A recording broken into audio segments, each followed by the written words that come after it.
High বন্ধুরা, কেমন আছেন সবাই? Welcome back to my channel creative টুইসা।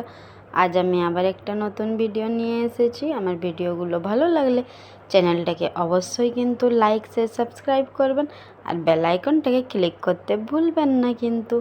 এবার চলুন তাহলে রেসিপিটা দেখে নিই।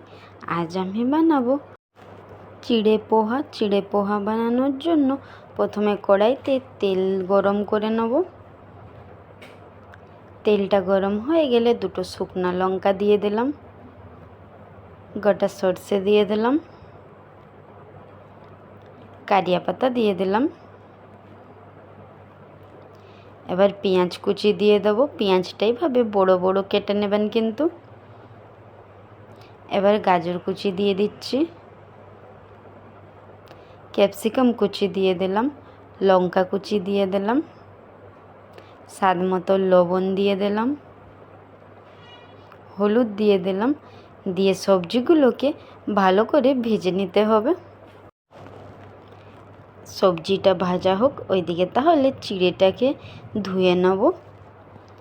এখানে আমি একটা বাটিতে 2 কাপ চিড়ে নিয়েছি। দিয়ে চিড়ের মধ্যে জল দিয়ে দেব।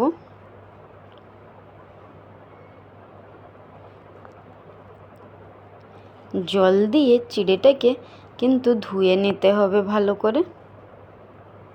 খুব বেশিক্ষণ আবার ভিজিয়ে রাখা যাবে না, অল্প একটু এভাবে হাতে ধুয়ে নিয়ে চিড়েটাকে ছেঁকে নিতে হবে।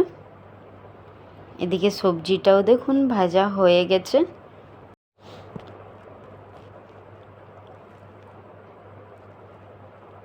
সবজিটা ভাজা হয়ে গেলেই চিড়েটা দিয়ে দিতে হবে সবজির মধ্যে। চিড়েটা দিয়ে ভালো করে নেড়েচেড়ে মিশিয়ে নিতে হবে।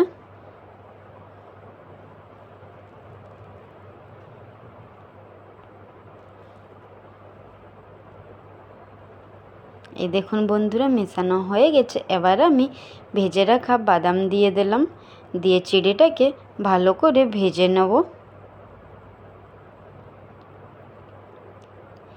এই নিন বন্ধুরা, তৈরি হয়ে গেছে চিড়ের পোহা। আমার ভিডিওটা কেমন লাগলো অবশ্যই আমাকে কমেন্ট করে জানাবেন। দেখুন বন্ধুরা কি সুন্দর ঝরঝরে হয়েছে পোহাটা। আজকের জন্য তাহলে এতটাই। কাল আবার একটা নতুন ভিডিওতে দেখা হবে। টাটা।